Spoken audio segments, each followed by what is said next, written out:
আসসালামু আলাইকুম। বিসমিল্লাহির রহমানির রহিম। প্রিয় সাংবাদিক বন্ধুগণ, আসসালামু আলাইকুম।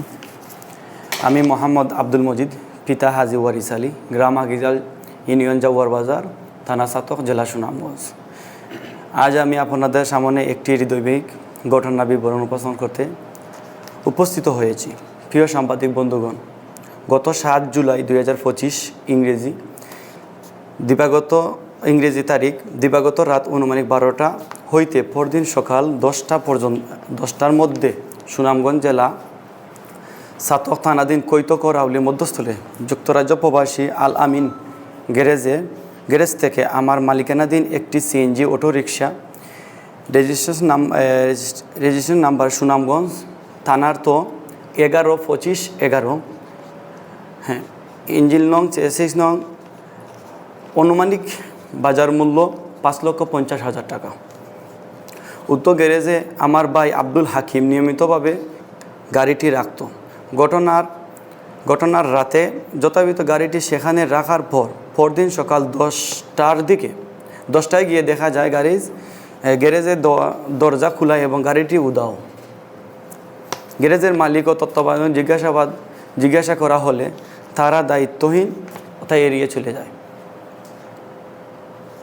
প্রিয় সাংবাদিক ভাইয়েরা, চুরির পরদিন সকালে আমার বিবাহিত মোবাইলে নাম্বারে 01944389368 এবং বিকেলে অন্য একটি নম্বরে 01942386379 থেকে ফোন আসে। অজ্ঞাত ব্যক্তিরা জানায় সিএনজিটি ফেরত পেতে হলে 80,000 টাকা তাদেরকে ফেরত দিতে হবে।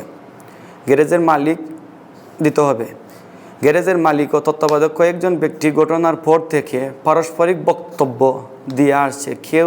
কেউ টাকা নিলে গাড়ি উদ্ধার করে দেওয়ার প্রস্তুতি দিয়েছিল, কিন্তু দীর্ঘদিন পেরিয়ে গেলে তারা কোনো উদ্যোগ নেয়নি, বরং বিষয়টি আড়াল করার চেষ্টা করছে এবং প্রতিনিয়ত হয় যে তাহারা যোগসাজশ এবং চুরির সাথে জড়িত থাকতে পারে আমার বিশ্বাস। প্রিয় সাংবাদিক বন্ধুগণ, আমি সাতক থানায় লিখিত অভিযোগ দায়ের করি। এই ঘটনায় সাতক থানার মামলা নং 14/334, তারিখ 16/8/2000 ইংরেজি, ধারা 339 দণ্ডবিধি অনুযায়ী মামলা রুজু করা হয়। মামলা আসামিরা হলেন সুনামগঞ্জ জেলা সাতক থানার রাউলি গ্রামের মৃত মখলিস আলীর স্ত্রী ফুলবাহার বেগম, বয়স 50 বছর। দ্বিতীয় আব্দুল কাদেরের স্ত্রী বেগম বাহার, 50 বছর। তৃতীয় জালিয়া গ্রামের মৃত জমশিদ আলীর ছেলে আব্দুল কাদির, 65 বছর। 4 রাউলি গ্রামের মৃত আকল আলীর ছেলে জামিল হক, 35 বছর। 5 দুয়ারাবাজার থানার সুরাব আলীর ছেলে সাইমন, 20 বছর। 4 নং আসামি জামিল হক টাকার বিনিময়ে আমাদের সিএনজি অটোরিকশা উদ্ধার করে দিবে বলে আশ্বস্ত করে। আসামিরা সিএনজি ফিরিয়ে দেওয়ার নামে তারা বিভিন্ন তালবাহানা শুরু করে। প্রিয় সাংবাদিক বন্ধুগণ, আমার মূল্যবান জীবিকা নির্বাহের অবলম্বন এই সিএনজি অটোরিকশা চুরি হয়ে যাওয়ায় আমি আমার পরিবার নিদারুণ কষ্টে আছি। মামলা দায়ের পর 1, 2 ও 5 নং আসামিকে গ্রেফতার করে সাতক থানার পুলিশ এসআই মুজাফফরুল ইসলাম। এরপর থেকে আমাকে সামাজিক যোগাযোগের মাধ্যমে সহ বিভিন্নভাবে হয়রানি করে যাচ্ছে। মামলাটি প্রত্যাহার না করলে আমাকে প্রাণনান্ত্র হত্যার হুমকি প্রদান করে আসছে এবং সামাজিক যোগাযোগের মাধ্যমে আমার বিরুদ্ধে নানা ধরনের মিথ্যা প্রচারণা চালিয়ে যাচ্ছে। এই সকল অপচার ও হুমকি সরাসরি নেতৃত্ব দিয়ে আসছে 4 নং আসামি জামিল হকের ভাই সাইফুল হক ও রবিউল হক। প্রিয় সাংবাদিক ভাইয়েরা, আমি আজকে এই সংবাদ সম্মেলনের মাধ্যমে প্রশাসনের দৃষ্টি আকর্ষণ করতে চাই এবং আপনাদের মাধ্যমে সাধারণ মানুষের কাছে এই ঘটনা তুলে ধরতে চাই। আমি দীর্ঘভাবে বিশ্বাস করি আমার নিরপেক্ষ সংবাদ পরিবেশনের মাধ্যমে আইন শৃঙ্খলা বিনীত দ্রুত ব্যবস্থা গ্রহণ করবে এবং আমার মালিকানাধীন সিএনজিটি উদ্ধার হবে। ধন্যবাদ প্রিয় সাংবাদিক ভাইগণ। একটি হলো এই যে মামলাটি ধার্য করার পর যে হয়রানিমূলক যে আমাকে দিতেছে, ওই দেখেন তার চাক্ষুষ প্রমাণ। আমার ছবি দিয়ে আমাকে বলতেছে মিথ্যা মামলা দিয়ে কিছু করতে পারতে নাই, কিন্তু যে খেলা শুরু করছো শেষ পর্যন্ত খেলতে পারবেনি, রেডি থাকিস রে ফুয়া। আমাদের সিলেটি ভাষায় বলে। রবিউল হক 4 নম্বর আসামি জামিল হকের ভাই রবিউল হক। দ্বিতীয় উনি আরেকটা উপচার চালায় ফয়জুল হক নামে। উনি বলতেছে ছাত্রকে দ্রুত বাহিনী একটি বিষয়ে রিভাল উদ্ধার। ওই জামিল হকের স্বাস্থ্য ভাই, উনি প্রবাসে থাকেন। দ্বিতীয় হলে ওই যে আবার ফয়জুল হকের। আবার ওই পোস্টের মধ্যে অনেকে কমেন্ট অনেকভাবে করতেছে, আমাকে গালিগালাজ করতেছে, আমার মা বাবাকে নিয়ে গালিগালাজ করতেছে, আমার ফ্যামিলির সবাইকে নিয়ে গালিগালাজ করতেছে।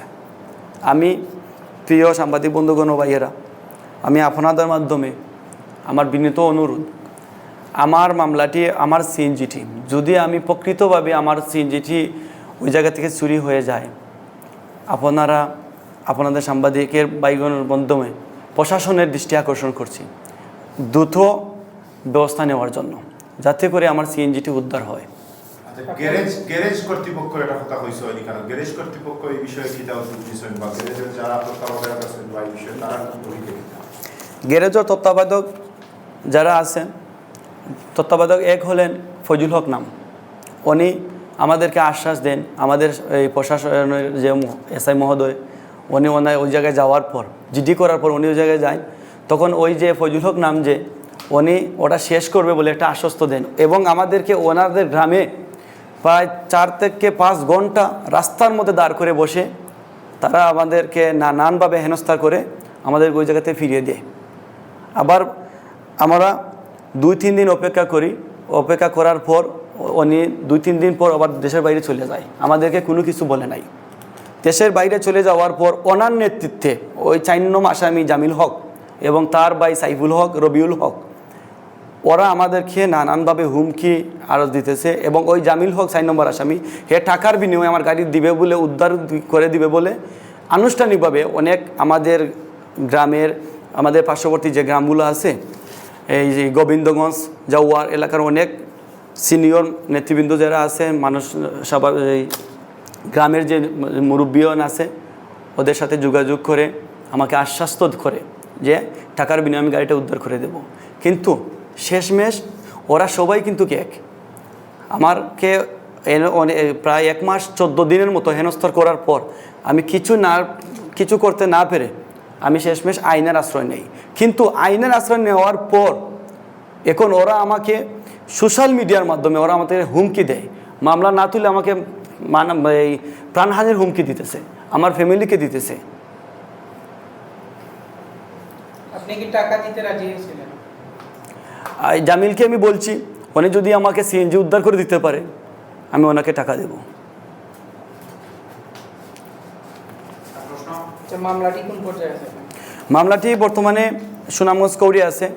আজকে 2 জন আসামির মধ্যে 3 জন আসামি যে ধরা পড়ছিল, 3 জনের মধ্যে 2 জন জামিন হয়েছে। আগামী জামিন শুনানির আগ পর্যন্ত ওরা জামিন পেয়েছে, আর একজনকে 1 দিনের জন্য রিমান্ড মঞ্জুর করা হয়েছে জিজ্ঞাসাবাদ করার জন্য। সব আসামি কি গ্রেফতার হয়েছে? জি না, 5 জন আসামির মধ্যে 3 জন গ্রেপ্তার হয়েছে, 2 জন এখনও প্রকাশ্যে ওই আমাদের এলাকার মধ্যে ঘোরাফেরা করতেছে এবং আমাদেরকে নানাভাবে হুমকি দিতেছে। চাক্ষুষ প্রমাণ, আমি আবার ওই পিছনে যেতে হবে, চাক্ষুষ প্রমাণ হলো সেটা।